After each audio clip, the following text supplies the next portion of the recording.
Hello and welcome to select civils. हम झारखंड जी के देख रहे हैं बेस्ड ऑन एमसीक्यूज़। और जैसा हमने पहले भी बात करा कि जितने भी सेक्शंस हैं मोस्टली हम कवर करेंगे पीवाईक्यूज़ के ज़रिए, और ये MCQs again based on PYQs है। और जो भी पीवाईक्यूज़ या इसके इर्द गिर्द वो सारे सवाल जो कि आपको पूछे गए हैं या पोटेंशियली एक स्ट्रॉन्ग चांस है कि पूछे जाएंगे। और this lectures are again equally important for 14 JPSC और एसीएफ।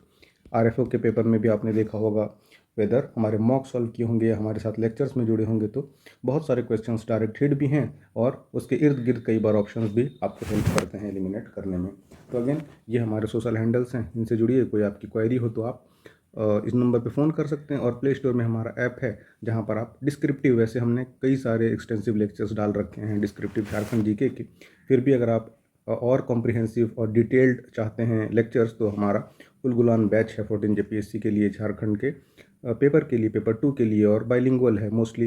पहले हमने सोचा था इंग्लिश में होगा, but then we got a lot of emails and request, तो वो बाइलिंगुअल आपको गुलाम बैच में झारखंड लेक्चर मिल जाएगा, वहाँ पर आप इसे अवेल कर सकते हैं। चलिए बढ़ते हैं। आज का जो टॉपिक हमारा है वो डिजास्टर मैनेजमेंट है। और अगेन ये 14वीं जेपीएससी या अपकमिंग जो आपका 13 तारीख को एसीएफ है, दोनों के लिए इक्वली इंपॉर्टेंट क्वेश्चंस हैं।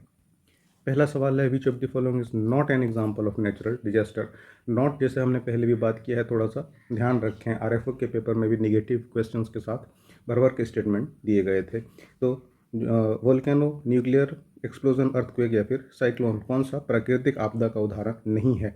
तो काफ़ी सिंपल स्ट्रेट फॉरवर्ड सवाल है कि जो एटॉमिक न्यूक्लियर है, न्यूक्लियर एक्सप्लोजन जो होता है, दैट इज़ नॉट नेचुरल, क्योंकि प्राकृतिक जो खुद ब खुद होती है नेचर द्वारा, और ये इंटेंशनली बम एक्सप्लोड किए जाते हैं। So obviously B will be the right answer. ये उसका अगेन एक्सप्लेनेशन है, आप चाहे तो पॉज करके देख सकते हैं। परमाणु विस्फोट मानव जनित आपदा है, जबकि ज्वालामुखी और भूकंप चक्रवात obviously these are natural disasters. उसी तरह से which of the following is not an example of man made disaster. इस बार उल्टा है, तो सुनामी, आपका जैविक विकिरण यानी बायोलॉजिकल रेडिएशन, न्यूक्लियर एक्सप्लोजन या फिर वॉर। तो मैन मेड कौन सा नहीं है, सुनामी नहीं है। Again a simple straightforward question, ये अगेन उसका एक्सप्लेनेशन है। बढ़ते हैं हम अगले क्वेश्चन की तरफ। Which of the following is the main reason for ecological imbalance. धीरे धीरे क्वेश्चन का standard will be on rise. और फिर आप ये जस्ट ऐसा नहीं ना, इंट्रोडक्शन है तो थोड़ा वार्म अप मैच की तरह है कि आप इसे यूज टू होइए and then you will get good question, और धीरे धीरे वो हम सारा देखेंगे। All right.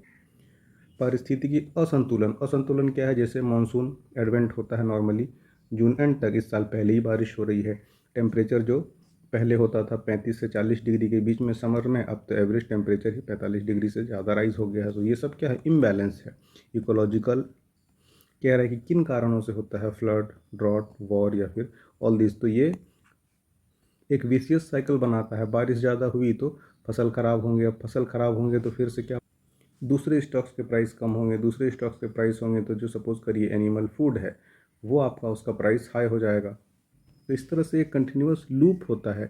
एक तो बाढ़ या फिर सूखा या वॉर की वजह से इकोलॉजिकल बैलेंस होता है, और फिर इसी इकोलॉजिकल बैलेंस की वजह से क्या होता है, फिर अगेन पानी का सपोज करिए क्राइसिस हो गया, तो क्या कहते हैं कि जो थर्ड वर्ल्ड वॉर होगा दैट विल बी वाटर, तो वाटर के चलते होगा। तो इस तरह से इकोलॉजिकल बैलेंस है आपका, डिजास्टर आता है एंड डिजास्टर से इकोलॉजिकल बैलेंस बिगड़ता है। So ultimately all of these are example of ecological imbalances, और इसकी वजह भी हैं। अगेन ये इसका एक्सप्लेनेशन है।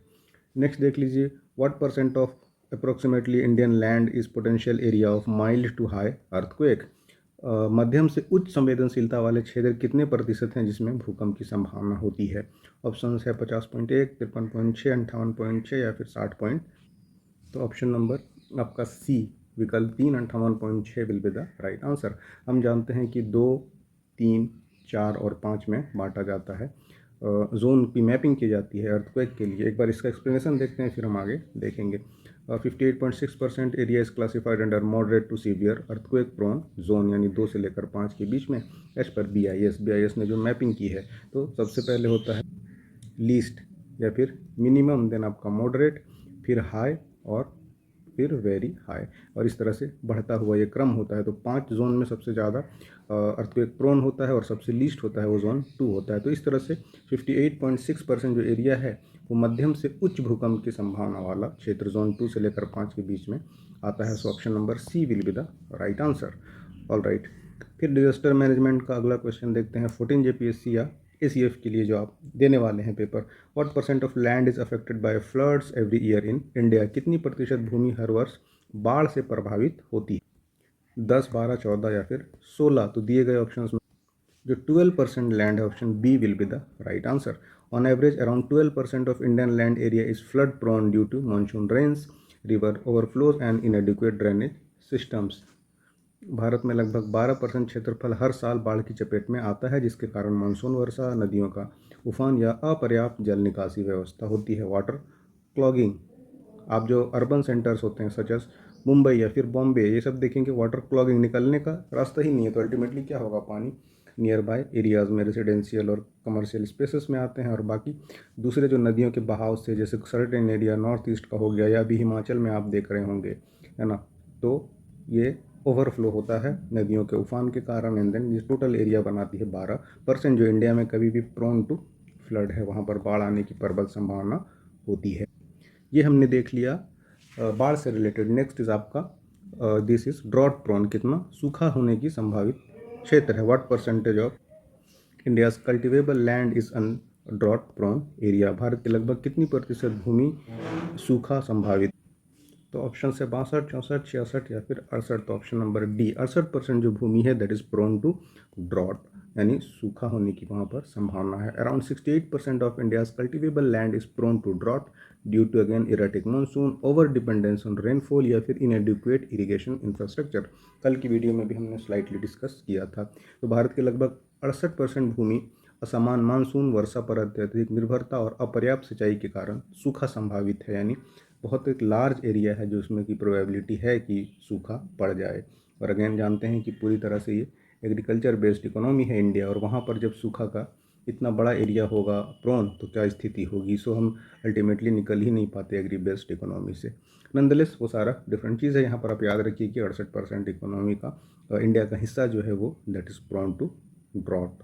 ऑल राइट, नेक्स्ट देखिए, Jharkhand has not suffered from which of the following disaster, कौन सा आपदा से झारखंड प्रभावित नहीं हुआ है। तो obviously this is nuclear radiation, और ये बहुत एक ब्लेसिंग है इंसानियत के लिए कि ऐसा कुछ नहीं हुआ है। माइनिंग इंसिडेंट तो ऑब्वियसली होते रहते हैं, फॉरेस्ट है तो फायर भी होता रहेगा, अर्थक्वेक भी कई एरिया में हमें देखने को मिला है। अल्टीमेटली दिस इज परमाणु विक, अगेन ये उसका एक्सप्लेनेशन है।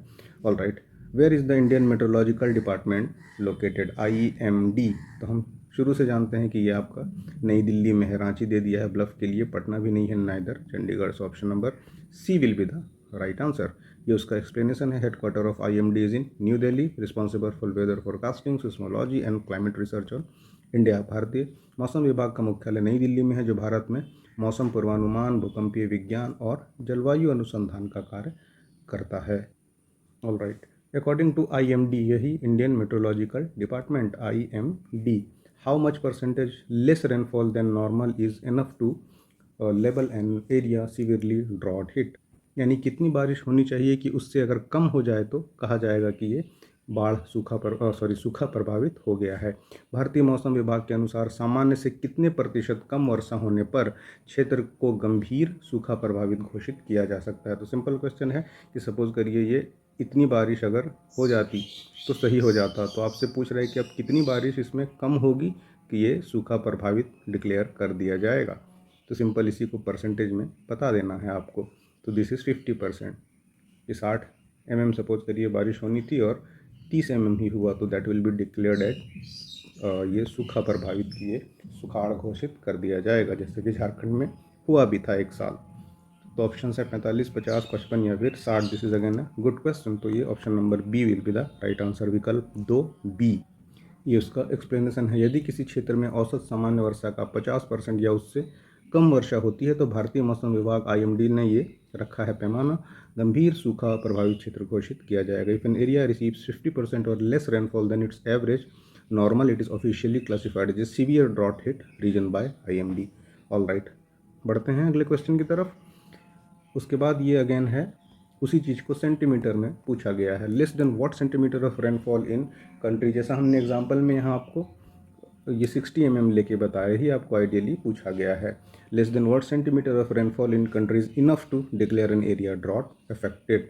देश में कितने सेंटीमीटर से कम वर्षा होने पर किसी क्षेत्र को सूखा प्रभावित घोषित किया जाएगा, 60, 65, 70 या फिर 50। तो यहाँ पर option number D will be the right answer. एक बार इसका एक्सप्लेनेशन देखिए। यदि किसी क्षेत्र में वार्षिक 75 सेमी से कम वर्षा यानी सेंटीमीटर से कम वर्षा होती है तो भारत सरकार के मानकों यानी IMD के द्वारा इसे सूखा प्रभावित माना जाएगा। If a region receives less than 75 centimetre of rainfall annually it is considered as a drought affected area as per GOI norms. तो option number D will be the right answer. चलिए again, जैसे मैं बार बार कहता हूँ, you can listen to this podcast as this lectures as audio podcast. और कोई ज़रूरी नहीं है कि आप इसे देखें, क्योंकि देखने लायक ऐसा कुछ है नहीं। 2x के या 1.5x के स्पीड में भी आप इसे सुन सकते हैं, सो दैट आपको रिटेन हो जाए मोस्टली जो फैक्ट्स हैं। Which of the following is drought hit districts of the Jharkhand.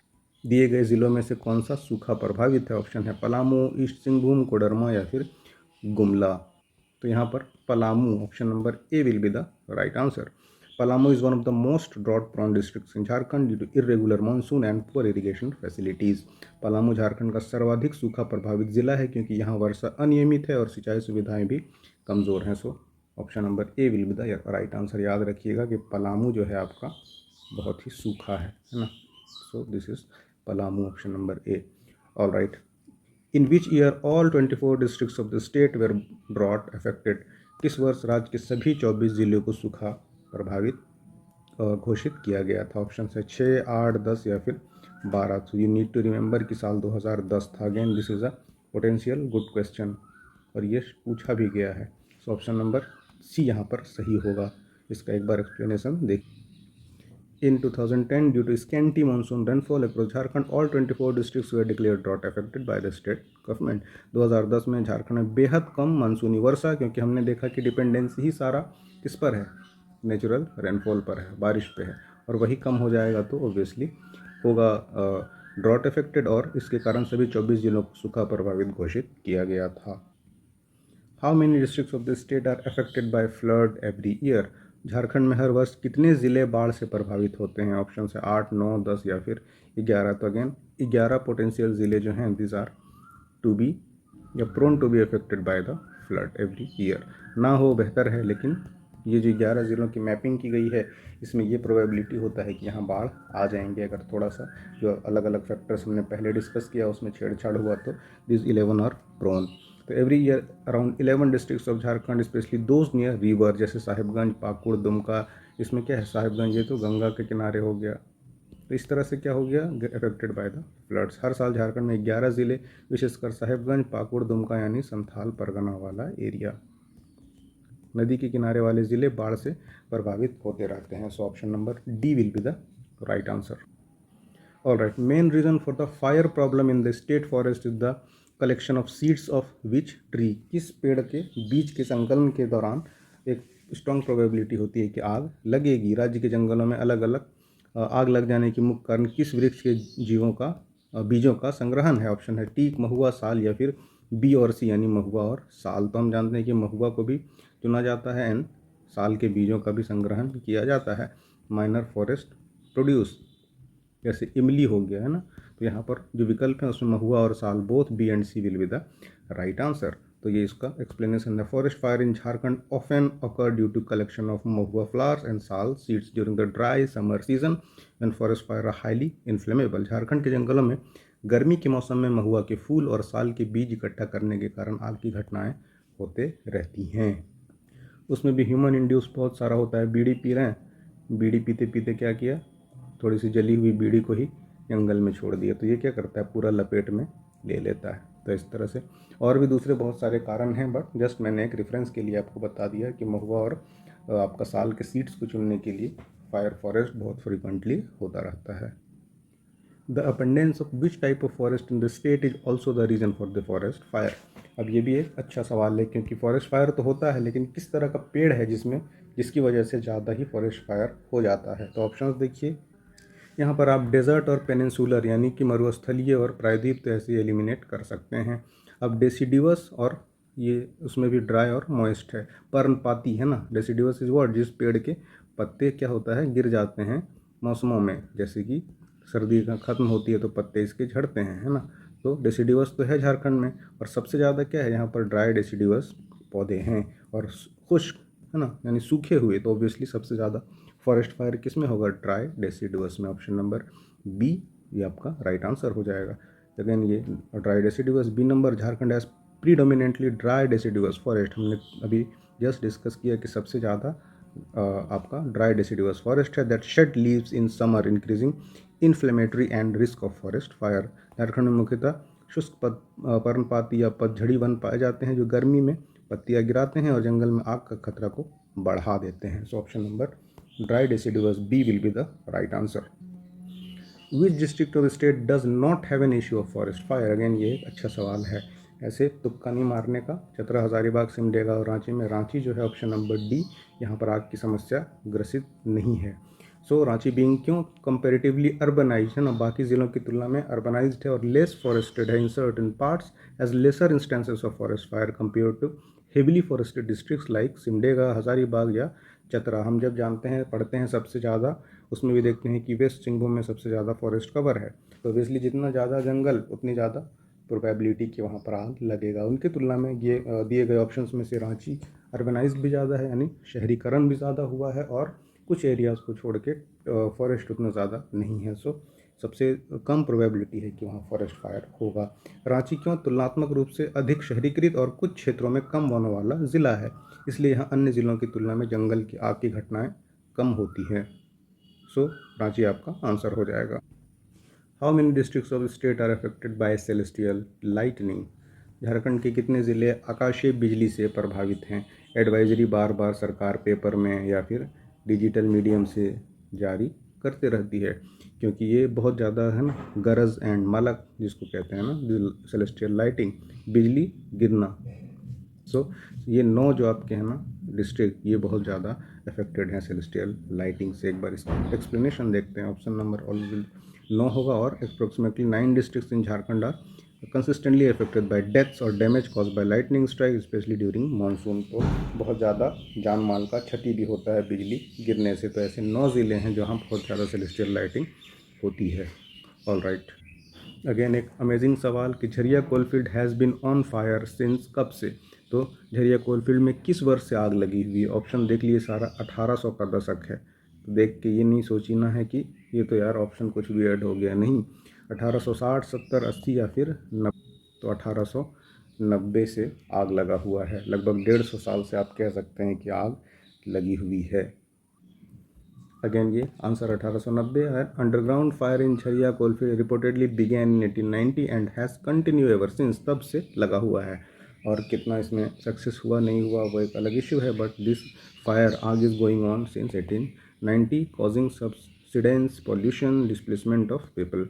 भूमिगत आग 1890 से जो आज भी जारी है, और इससे ज़मीन धसाव ऑब्वियसली है ना, पूरा झरिया ही धंसने वाला है। प्रदूषण और लोगों के विस्थापन की समस्या होती रहती है। Option number D will be the right answer. All right, when did, Huriladi mine से रिलेटेड सवाल है। When did Huriladi coal mine accident took place या टेक प्लेस। हुरिलाडी कोयला खदान दुर्घटना कब हुई थी। ये भी अगेन पुराना है, 1983, 85, 87 या फिर 1980। तो जिस साल इंडिया वर्ल्ड कप जीता था ना, ये याद रखना है, पहली बार 1983 में, उस साल ही हुरिलाडी कोयला खदान दुर्घटना हुई थी। Option number A will be the right answer. The Huriladi coal mine disaster occurred in the 1983 in Jharkhand causing several fatality due to mine collapse incident. ये होता रहता है, और आए दिन हम पढ़ते रहते हैं न्यूज़ में और अलग अलग पोर्टल्स में। सो साल 1983, option number A will be the right answer. चलिए, वेंड इन लाल मटिया कोल माइंस। अब इस बार लाल मटिया बताना है, 12, 14, 16, 18। लाल मटिया कोयला दुर्घटना कब हुई थी, ये आपका 2016 में हुआ था। ऑप्शन नंबर सी।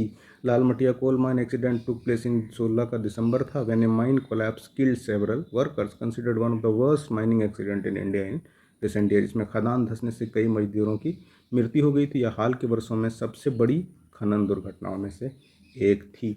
ऐसे भी इंडिया में या इन जनरल कहीं भी मजदूर जो है, लेबर, इसकी जान की कीमत क्या है आप जानते हैं। जान की कीमत भी डिपेंड करता है आपके मॉनेटरी हेल्थ पे। आप कितना समृद्ध हैं, आपकी जान की कीमत उतनी ही है। सो बेमौत न मर जाएं, कुछ वर्थ हो कम से कम आपका। इसीलिए अच्छे से पढ़िए और कुछ एक सोसाइटी को बेटर मैसेज दे के दुनिया से जाइए, क्योंकि जाना तो सबने है। So do not die like a मजदूर, जिसको बस संतावना दे जाए कोई सड़क का नेता आके, इससे ज़्यादा कुछ नहीं होता उसकी किस्मत में, है ना। चलिए बढ़ते हैं अगले क्वेश्चन की तरफ। Which of the following flower collection is a major cause of attack by the elephants. हाथियों के हमले का मुख्य कारण कौन से फूल का संग्रहण है। ऑप्शन है आपका साल, महुआ, सेमल या फिर गुलाब। ऑब्वियसली गुलाब सुन के तो पागल होगा नहीं, ये कौन होता है, सिर्फ आशिक होता है ना, और उसमें उसकी महबूबा की जब खुशबू आती है। गुलाब में ऐसा कुछ नहीं है, बस अच्छा ऑब्वियसली स्मेल्स गुड, लेकिन ये हाथी के लिए, हाथी में इतना इमोशन नहीं है, नहीं तो दुनिया ही ख़त्म कर दे। एक हाथी का दिल टूटा, पता चला कि सब कुछ उखाड़ के रख दिया है। सो नेचर काफ़ी बैलेंस लेके चलती है। सो ये जो कैरेक्टर है ना, ये हाथियों में नहीं दिया गया है। सो रोज़ आप ऐसे एलिमिनेट कर सकते हैं। साल का फूल एज सच कोई इतना इम्पैक्ट डालता नहीं।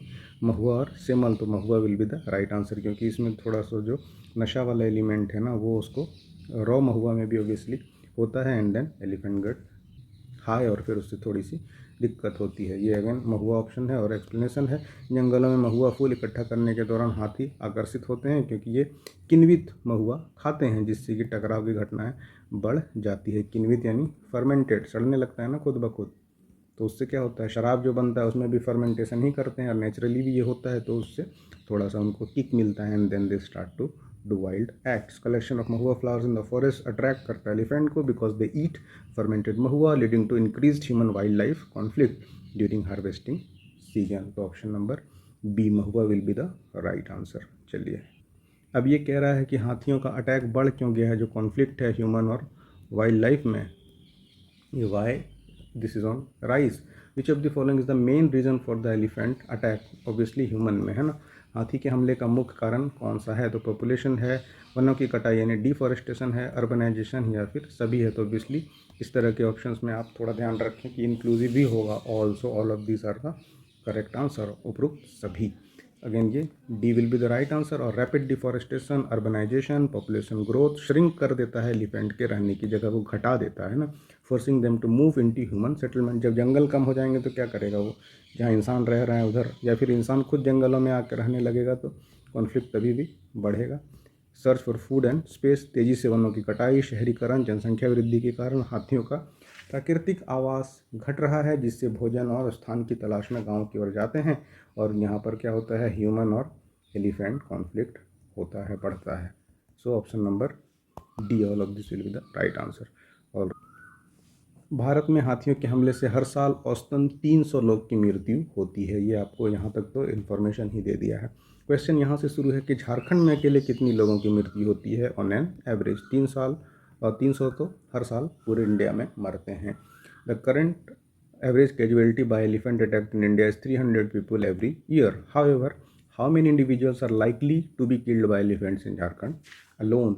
108, 40, 80 या फिर 230। तो ऑप्शन नंबर ए याद रखिएगा, जो कि आपका ऑलमोस्ट 36% सिर्फ झारखंड कंट्रीब्यूट करता है टोटल डेथ का। कैजुअलिटी जो होती है एलिफेंट अटैक से, उसमें सिर्फ 36% तो झारखंड से ही होता है कि इतने लोग मारे जाएंगे। Option number A will be the right answer. On an average about 108 people lose their life every year in Jharkhand due to human elephant conflict, one of the highest in the country. जबकि number of हाथी सबसे ज़्यादा नहीं है ऐसा झारखंड में, लेकिन death सबसे ज़्यादा कहाँ है, झारखंड में। जो टॉप स्टेट्स हैं जैसे कि कर्नाटक या केरल या असम, इनमें हाथियों के नंबर ज़्यादा हैं, बट जो कैजुअलिटी है अबुआ सरकार में, इन पर कोई ध्यान व्यान जाता नहीं है। यहाँ का अलग ही सीन चल रहा है। तो ऑप्शन नंबर ए भी, तो बच के रहिएगा हाथी वाथी से, किसी दिन कोई आपका या जानने वाला चपेट में ना आ जाए, ऐसा ना हो, ऊपर वाला कभी ऐसा दिन ना लाए किसी के साथ। All right. Which district of the state of the Jharkhand is affected by earthquake and located in zone 4। हमने देखा कि लीस्ट, फिर मॉडरेट, फिर हाई, फिर वेरी हाई, तो ये हाई जोन हो गया, जोन 4। झारखंड में कौन सा जिला भूकंप से प्रभावित है और भूकंप जोन 4 में आता है, चतरा, गोड्डा, साहिबगंज या फिर डी, बी और सी दोनों, यानी गोड्डा और साहिबगंज दोनों। तो जोन की मैपिंग और संथाल परगना रीजन थोड़ा प्रोन टू अर्थक्वेक है। सो ऑप्शन नंबर गोड्डा और ये आपका साहिबगंज, बी और C, D will be the right answer. ये देखिए, both Godda and Sahibganj district fall under seismic zone 4 where the risk of moderate to severe earthquake is relatively high. Godda और साहिबगंज दोनों ही ज़िले भूकंप के जोन 4 में आते हैं, और यहाँ मध्यम से तीव्र भूकंप का खतरा बना रहता है, option number D. All right.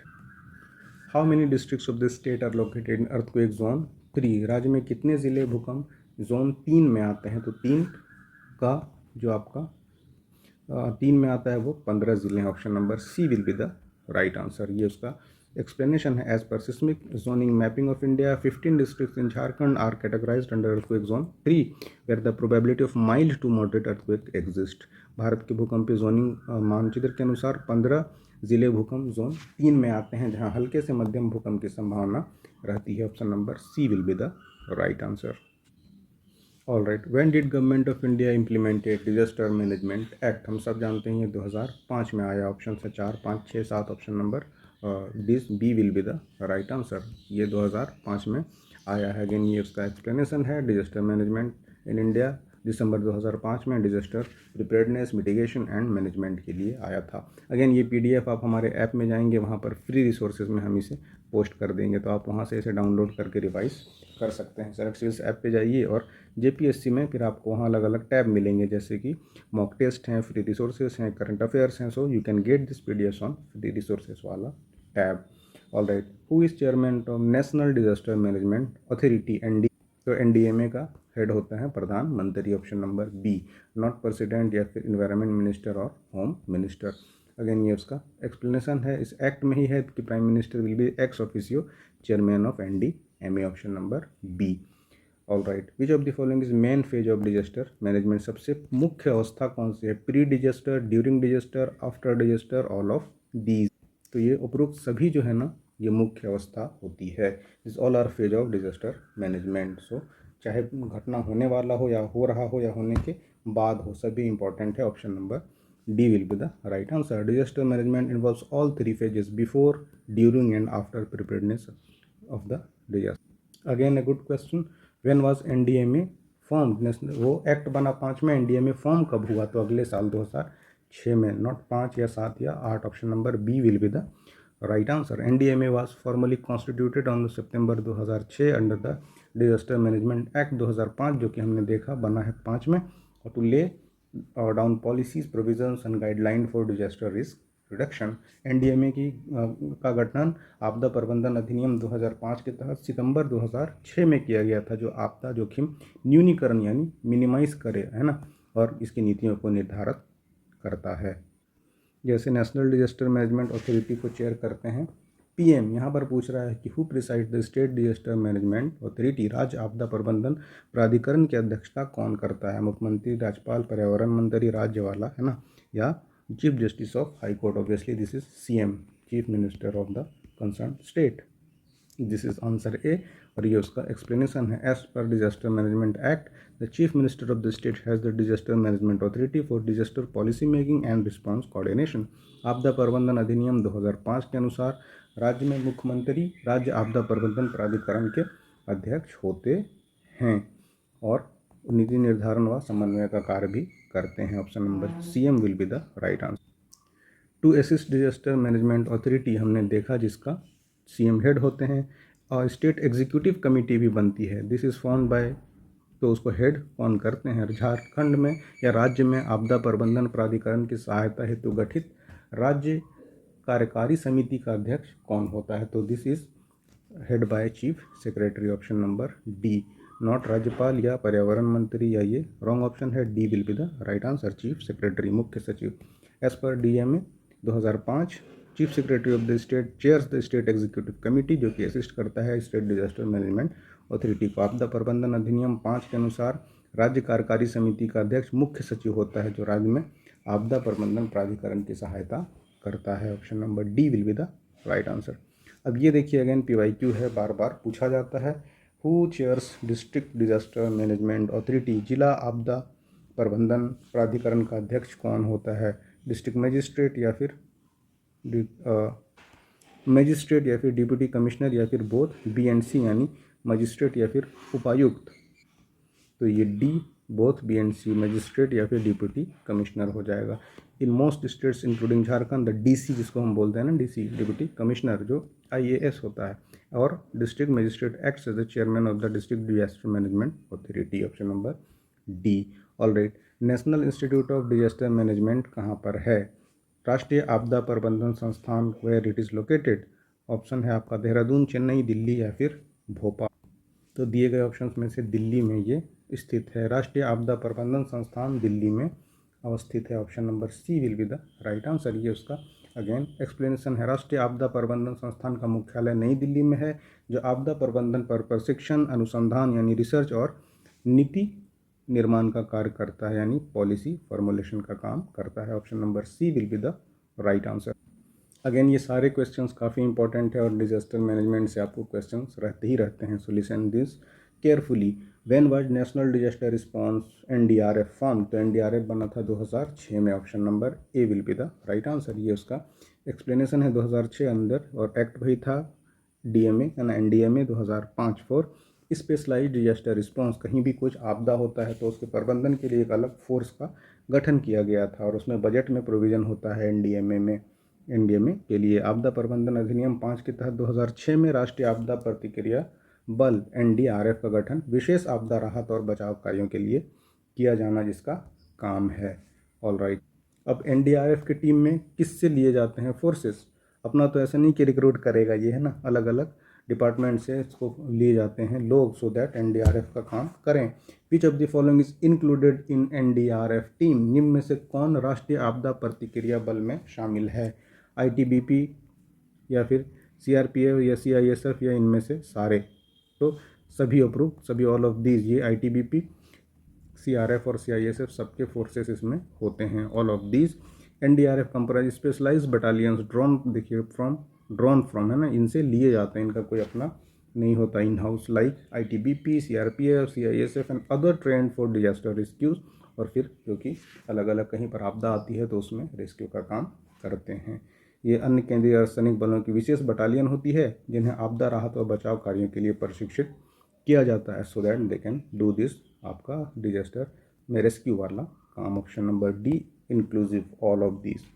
All right, next देखिए एनडीआरएफ जो बनी, जो हमने देखा 2006 में, और जिसमें अलग अलग फोर्सेस होते हैं, ये किस तरह के लोगों को बचाते हैं? राष्ट्रीय आपदा प्रतिक्रिया बल किस या किन आपदाओं से प्रभावित लोगों को बचाता है? ऑप्शन है फ्लड एंड साइक्लोन यानी बाढ़ और चक्रवात से, जैविक हमला से यानी बायोलॉजिकल कहीं अटैक हो गया है तो, परमाणु विकिरण जैसे अभी फोर्डो और नातांज में क्या हुआ, और इस फरदान 3 जगह पर कर रहा था अटैक इसराइल और यूएस, तो उससे क्या होगा कि ये अगर डैमेज हो जाएगा तो न्यूक्लियर रेडिएशन होगा। तो हालांकि झारखंड में हमने देखा कि न्यूक्लियर रेडिएशन कभी हुआ नहीं है। तो अगर सपोज करिए हाइपोथेटिकली हम बात कर रहे हैं कि अगर रेडिएशन होने लगा या कोई भी आपदा आती है जिसमें जीवन अस्त व्यस्त होता है, कुछ और ऑप्शन आपको दे दे, सपोज करिए फ्लड दे दे, फ्लड तो वैसे दिया ही हुआ है, समथिंग एनीथिंग, है ना, सुनामी आ गया, सुनामी वैसे हमारा बॉर्डर नहीं लगता सी से तो वो भी आएगा नहीं, बारिश हो गई बहुत ज़्यादा, या पहाड़ स्लाइड हो गया कहीं, सपोज करिए आपका कोई हिल ऐसा, सो कोई भी आपदा जब आएगी तो उपरोक्त सभी के लिए this all disasters will be handled और take care of by NDRF people. Option number D will be the right answer. Again ये इसका एक्सप्लेनेशन है, आप चाहें तो पॉज करके देख सकते हैं। बढ़ते हैं हम अगले क्वेश्चन की तरफ। When did Jharkhand cabinet approve the formation of state disaster response force? Jharkhand cabinet ने राज्य आपदा प्रतिक्रिया बल जो एनडीआरएफ बना उसका स्टेट ग्रुप कब मंजूरी दी? 16, 15, 14, 13, तो 16 में मंजूरी दी थी। Option number A. This is again explanation. Government of Jharkhand approved the formation of its state disaster response force in 2016 to handle disasters within the state effectively. Jharkhand सरकार ने राज्य में आपदाओं से प्रभावी रूप से निपटने के लिए 2016 में राज्य आपदा प्रतिक्रिया बल एसडीआरएफ के गठन को मंजूरी दी। ऑप्शन नंबर ए, जिसमें 2016 है, will be the right answer. When was disaster department constituted in the state of the Jharkhand राज्य में आपदा विभाग का गठन कब किया गया? 2, 4, 6, 8, तो 2004 में ही डिजास्टर डिपार्टमेंट का गठन कर लिया गया था। Option number B will be the right answer. वो आपको एनडीएमए एक्ट से कोई लेना देना यहाँ नहीं है, ये तो एक्ट बना बाद में ना, और मेनली वो आपका और उसको एक्सटेंसिव और इंक्लूसिव बनाने के लिए, लेकिन दूसरे जो आपदा हैं डिजास्टर्स हैं वो तो हर जगह आते रहे हैं। सो डिपार्टमेंट आपका पहले ही 2004 में बन गया था। ये 2004 है। झारखंड कॉन्स्टिट्यूटेड इस disaster management department in 2004 to plan, coordinate and implement disaster management strategies within the state. Jharkhand ने राज्य में आपदा प्रबंधन की रणनीति की योजना, समन्वय और क्रियान्वयन हेतु 2004 में अपना आपदा प्रबंधन विभाग गठित किया था। So option number B will be the right answer. All right, ये नेक्स्ट है, what is the ratio of centre and state in the state disaster response fund. राज्य आपदा प्रतिक्रिया कोष में केंद्र और राज्य का अनुपात क्या होता है। अगेन ये ऑप्शन 18:20, 75:25, 100% केंद्र देती है या 30:7। तो ऑप्शन आपका यहाँ पर भी वही हो जाएगा 75:25। Option number B will be the right answer. ये उसका आंसर है और एक्सप्लेनेशन है। In special category states obviously 19:10 है, जैसा कि हमने FRO के पेपर एनालिसिस में भी जो सवाल था उसमें भी एक था, वो था टाइगर रिजर्व के एक्सपेंस से रिलेटेड। तो उसी तरह का यहाँ पर भी है, but for Jharkhand and other state general category, यानी जनरल मीन्स नॉट स्पेशल, ये कास्ट वाला जनरल और स्पेशल नहीं है, ये स्टेट के बारे में हो रहा है। सेंटर कंट्रीब्यूट्स 25% और remaining state disaster management fund से मैनेज होता है। ऑल राइट, नेक्स्ट है, when was state disaster management plan prepared. Option से 8, 9, 10, 11। राज्य आपदा प्रबंधन योजना कब तैयार हुई? 2009 में। Option number B will be the right answer. Jharkhand comprehensive state disaster management plan was drafted in 2009 to lay down disaster risk reduction और इमरजेंसी रिस्पॉन्स। झारखंड की समग्र राज्य आपदा प्रबंधन योजना 2009 में तैयार की गई थी, जिससे आपदा जोखिम न्यूनीकरण यानी मिनिमाइजेशन और प्रतिक्रिया की रूपरेखा दी गई। चलिए, when was Jharkhand state disaster management authority form, JSDMA कब बना? झारखंड राज्य आपदा प्रबंधन प्राधिकरण का गठन कब हुआ? 7, 8, 9, 10। तो इसके लिए भी तैयार रहना है कि तुम्हें ऑप्शंस बहुत क्लोज मिलेंगे। अगेन दिस इज 2010, 7, 8, 9 नहीं, 2010 में JSDMA फॉर्म हुआ, झारखंड राज्य आपदा प्रबंधन प्राधिकरण। झारखंड राज्य आपदा प्रबंधन प्राधिकरण का गठन 2010 में राज्य में आपदा प्रबंधन गतिविधियों के समन्वय, कोऑर्डिनेशन और निगरानी के लिए किया गया। Management activities in the state, coordinate and overseas in the year 2010, जो कि ऑप्शन नंबर डी में है। All right, which year disaster management centre in the state being run by Shri Krishna institute of public administration, जहां पर select होने के बाद you guys will be trend. तो ये पूछ रहा है कि झारखंड में आपदा प्रबंधन केंद्र किस वर्ष से श्री कृष्णा लोक प्रशासन संस्थान द्वारा संचालित किया जा रहा है? 5, 6, 7। तो ये ऑप्शन नंबर सी हो जाएगा, 2007। Since 2007 Shri Krishna institute of public administration यानी SKIPA in Ranchi has been managing the state disaster management centre for training and coordination. 2007 से रांची में स्थित, ये भी कई बार पूछता है स्कीपा कहाँ है, तो यहाँ पर भी आप रिवाइज कर सकते हैं कि दिस इज इन रांची। राज्य के आपदा प्रबंधन केंद्र का प्रशिक्षण व समन्वयन कार्य देख रहा है। Option number C. All right, देखिए अगेन वो जस्ट मैंने बोला ही और ये क्वेश्चन आ गया। सो दिस इज रांची, कोई इसमें ज़रूरत है नहीं और चीज़ें देखने की। स्टेट रूरल डेवलपमेंट इंस्टीट्यूट कहाँ है? रांची, हजारीबाग, दुमका या फिर धन। तो रांची में ये है राज्य ग्रामीण विकास संस्थान, और ये इसका एक्सप्लेनेशन है। राज्य ग्रामीण विकास संस्थान जो ग्रामीण विकास प्रशिक्षण और नीति अनुसंधान का कार्य करता है, रांची में स्थित है। SRDI responsible for rural development training and policy research is located in Ranchi, Jharkhand. All right, Jharkhand space application centre where it is located. Jharkhand space application centre कहाँ पर है? ऑप्शन अगेन है, मेगा सिटी ही देंगे आपको झारखंड के, उसमें बोकारो, धनबाद, जमशेदपुर या फिर रांची, ऑप्शन नंबर, और यही इसका आंसर भी है, it is in Ranchi. Jharkhand space application centre JSAC जो आपदा प्रबंधन और योजना के लिए GIS व सैटेलाइट डेटा सेवाएं प्रदान करता है, रांची में स्थित है। Space JSAC which provide GIS based service and satellite data analysis for disaster management and planning is based on, we are situated on Ranchi. All right, Birsa कृषि विश्वविद्यालय, बिरसा एग्रीकल्चर यूनिवर्सिटी निम्न में से किस आपदा प्रबंधन के संरक्षण कार्य हेतु कार्य कर रहा है? हम जानते हैं कि अलग अलग डिजास्टर्स अलग अलग इंस्टीट्यूट्स को दिए गए हैं, कुछ BIT को दिया गया है। जब हम डिस्क्रिप्शन पढ़ते हैं डिटेल में तो आप हमारे ये उलगुलान बैच में भी पढ़ सकते हैं, या फिर हमने यूट्यूब में भी डिटेल में पढ़ाया, वहाँ पर आपको ढूंढना पड़ेगा। लेकिन ये जो उलगुलान बैच है वहाँ हमने सेग्रीगेट कर रखा है सेक्शन वाइज। मॉडर्न हिस्ट्री का अलग टैब है, ज्योग्राफी का अलग है, इकोनॉमी का अलग है, तो डायरेक्टली आप वहाँ पर जाके उसे देख सकते हैं और काफ़ी क्वालिटी लेक्चर्स हैं। हमने कुछ लेक्चर्स वहाँ पर फ्री भी कर रखा है सो दैट आप असेसमेंट कर सकें कि किस लेवल का हमने कवरेज दिया है। ऑलराइट, तो खैर ये बीआईटी को कुछ दे रखा है, कुछ एग्रीकल्चर यूनिवर्सिटी को, कुछ स्कीपा को दे रखा है। तो इस तरह का अलग अलग इंस्टीट्यूशंस अलग अलग डिजास्टर को संभालेगी। यहाँ पर पूछ रहा है कि जो बिरसा एग्रीकल्चर यूनिवर्सिटी है ये कौन से डिजास्टर के लिए काम करती है। ऑप्शंस आर ड्रॉट यानी कि सूखा, फ्लड यानी बाढ़, साइक्लोन, या फिर इनमें से सभी। तो ये आप जानिए कि ये सिर्फ ड्रॉट को देखेगी, नॉट ऑल। जैसा हमने बात किया, हर अलग अलग डिजास्टर के लिए अलग अलग इंस्टीट्यूट को असाइन किया गया है। बीएयू यानी बिरसा एग्रीकल्चर यूनिवर्सिटी झारखंड में कृषि पर सूखे व इसके प्रभाव को कम करने के लिए अनुसंधान और प्रचार का कार्य कर रही है। Birsa agriculture university in Ranchi is working on research and extension activities to mitigate the effects of drought on agriculture in Jharkhand. Option number A will be the right answer. चलिए आईएसएम धनबाद देखिए, ये भी हमने बात किया है कि अलग अलग डिपार्टमेंट है। आईएसएम धनबाद क्या देख रही है, तो अर्थक्वेक, माइनिंग, साइक्लोन या फिर फ्लड। तो ISM Dhanbad is looking after mining, ये खनन को देख रही है। ऑप्शन नंबर बी ये उसका एक्सप्लेनेशन है। ISM Dhanbad specialise in mining safety and disaster management addresses hazards related to underground and open cast mining. Indian school of mines ISM खनन सुरक्षा और आपदा प्रबंधन में विशेषज्ञ है, जो कि भूमिगत और ओपन कास्ट खनन के खतरों से, तो ये भी एक डिजास्टर है। हमने देखा कि माइंस के धंस जाने के अलग अलग घटनाएं होते रहती है, तो उससे रिलेटेड वो आईएसएम धनबाद को सौंपा गया है। और ऑब्वियसली धनबाद में कोयला भी है और आईएसएम भी धनबाद में है, और नियर बाय जो अलग अलग माइंस हैं, झरिया वगैरह हैं, तो यहाँ पर कोयले की प्रचुरता भी है और ये माइनिंग से रिलेटेड देखती भी है इंस्टीट्यूशन। नेक्स्ट है which of the following organisation is working for safety from earthquake in state. भूकंप सुरक्षा हेतु कौन सा संस्थान कार्य कर रहा है। BIT Mesra, JSAC, Birsa agriculture university या बोथ बी एंड सी, यानी कंबाइंड जेसैक और बिरसा एग्रीकल्चर यूनिवर्सिटी बीएयू।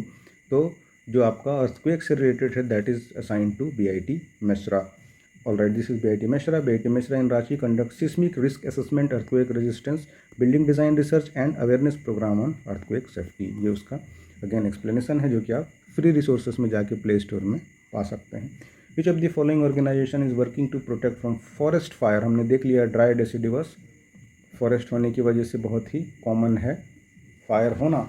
और कौन सा कह रहा है कि विच ऑफ द फॉलोइंग, कौन सा ऑर्गेनाइजेशन काम करती है जंगल को आग से बचाने के लिए, फायर जो है फॉरेस्ट फायर उसके प्रोटेक्शन के लिए। राज्य में वन अग्नि से सुरक्षा हेतु कौन सा ऑर्गेनाइजेशन। मैकॉन, बीआईटी मेसरा या एक्सएलआरआई या फिर जेस। तो this is JSAC. Option number D will be the right answer. Jharkhand space application centre है ना, दिस इज सैटेलाइट आधारित फायर मॉनिटरिंग सिस्टम द्वारा झारखंड में वन अग्नि की पहचान और नियंत्रण का कार्य करता है। Option number D will be the right answer. तो ये सारा हमने एक लेक्चर में आपका डिजास्टर मैनेजमेंट कंप्लीट कर दिया है। अब बहुत ही वियर्ड अगर सवाल क्रिएट हुए या फिर मान लेगी आयोग कि आपको नहीं सॉल्व करने देना है डिजास्टर मैनेजमेंट के क्वेश्चन, देन ओनली ऐसा हो कि आपको ये स्लाइड सफिशिएंट ना हो। अदरवाइज आप आराम से यहाँ से पूरा 100% क्वेश्चन सॉल्व कर सकते हैं। और अगेन ये हमारे सोशल हैंडल्स हैं, हमसे जुड़िए। कुछ आपके डाउट्स हों मॉक टेस्ट को लेकर या जेपीएससी के और किसी और बात को लेकर हमसे बात करनी हो, तो you can call on this number या ऐप स्टोर पे हमें ज्वाइन करिए और वहाँ पर free resources, current affairs, mock test, हर कुछ रिसोर्सेज का फ़ायदा उठाइए। तो पढ़ते रहिए। और झारखंड जो हम एमसीक्यू के ज़रिए हमने ये जो सीक्वेंस शुरू किया है, we shall cover entire Jharkhand through MCQ और that will be strictly based on PYQs। तो मिलते हैं आपसे अगली वीडियो में। Thanks for watching.